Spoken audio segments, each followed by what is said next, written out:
प्रशांत किशोर का एक हाथ ममता बनर्जी के साथ है तो दूसरा गांधी वाड्रा के साथ। इस बात का खुलासा पंजाब के सीएम चरणजीत सिंह चन्नी ने किया है। चन्नी का कहना है कि सोनिया गांधी ने उन्हें चुनावी रणनीति प्रशांत किशोर के साथ शेयर करने का आदेश दिया है। हाल ही में प्रशांत किशोर ने साफ तौर पर कहा था कि राहुल गांधी पीएम मोदी का मुकाबला करने के काबिल नहीं है, क्योंकि उन्हें पीएम मोदी की ताकत का अंदाजा ही नहीं है। उन्होंने यह कहा था कि राहुल गांधी गलतफहमी में जी रहे हैं। उन्हें लगता है कि सत्ता विरोधी लहर आएगी और जनता बीजेपी को उखाड़ फेंकेगी और वे बैठे बिठाए पीएम बन जाएंगे। प्रशांत किशोर ने यह भी कहा था कि विरोधी लहर के गफलत में पड़ने से बचना चाहिए, क्योंकि ऐसी कोई बात नहीं होने वाली। सबसे बड़ी बात उन्होंने यह कही थी कि बीजेपी अगले कई दशकों तक सत्ता के केंद्र में बनी रहेगी। प्रशांत किशोर के इस बयान के बाद कांग्रेस का पूरा अमला जुमला उनके पीछे पड़ गया था। काफी बयानबाजी हुई, लेकिन चन्नी के बयान के बाद यह साफ हो गया कि अंदर से गांधी वाड्रा के तार प्रशांत किशोर से जुड़े हुए हैं और जो हुआ वह सब दिखावटी था।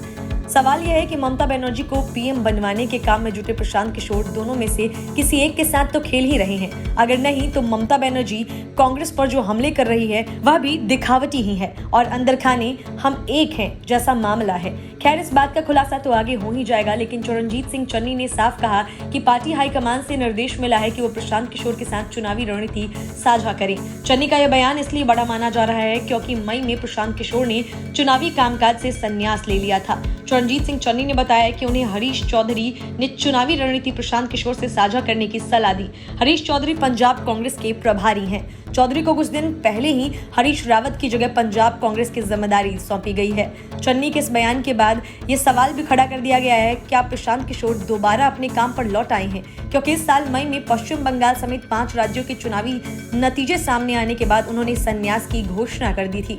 उस समय पीके ने अपने इस्तीफे का ऐलान करते हुए कहा था कि अब तक लोग मुझे जिस रोल में देखते आ रहे थे वो मैं अब नहीं निभाऊंगा। जब उनसे यह पूछा गया कि उन्होंने ये फैसला क्यों किया तो उन्होंने बताया कि मैं कभी भी ये काम नहीं करना चाहता था, लेकिन मैं आ गया और मैंने अपने हिस्से का काम कर लिया है।